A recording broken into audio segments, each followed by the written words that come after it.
জনাব খোকন মজুমদার আমাদের মধ্যে ফিরিয়ে আসিয়েছে, ওনার এদিকে খুব উৎফুল্ল মনে করছি এবং আমি খুব আনন্দিত করি। আল্লাহ যেন এবারে রহমত করে বা দশের সেবা করতে পারে, এই কথা আপনাদের পরিচয় করে দিব। যিনি দক্ষিণ কুমিল্লা জেলার আন্তর্জাতিক মানবাধিকার সংস্থার বাস্তবায়ন কমিটির সাধারণ সম্পাদক এবং চৌদ্দগ্রাম উপজেলা স্বেচ্ছাসেবক লীগের আহ্বায়ক কমিটির সদস্য জনাব খোকন মজুমদার সাহেব। আপনারা জানেন, রমজানের ঈদের দ্বিতীয় দিন উনি একটি মোটরসাইকেল দুর্ঘটনা অ্যাক্সিডেন্ট হয়েছেন। আপনারা বিভিন্ন সোশ্যাল মিডিয়ার কল্যাণে আপনারা সেটা দেখতে পাচ্ছেন। দীর্ঘদিন উনি আমাদের গ্রামে না থাকার কারণে আমরা ওনার যে শূন্যতা বিরাজ করেছি, আজকে উনি আমাদের গ্রামে ফিরে এসেছেন।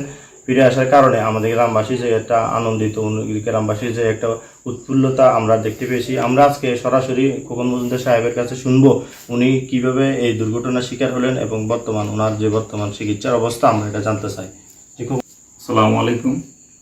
আসলে আপনারা জানেন, আমি গত রমজানের ঈদের কয়েকদিন পরে নালগড় রাস্তায় একটি বাইক দুর্ঘটনায় আহত হয়ে আমি গ্রামবাসীর সহযোগিতা তাৎক্ষণিকভাবে কুমিল্লার একটি প্রাইভেট হসপিটালে চিকিৎসাধীন ছিলাম।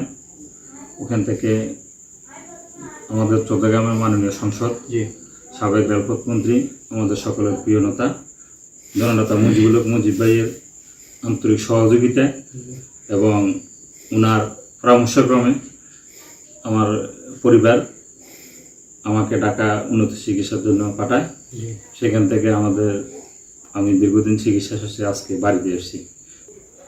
এই তানপুর জামে মসজিদের সাধারণ সম্পাদক জনাব খোকন মজুমদার আমাদের মধ্যে ফিরিয়ে আসিয়েছে। ওনার এই দীর্ঘদিন আমাদের মাঝে না থাকার কারণে আমি নিজেকে অসহায় বোধ করছি।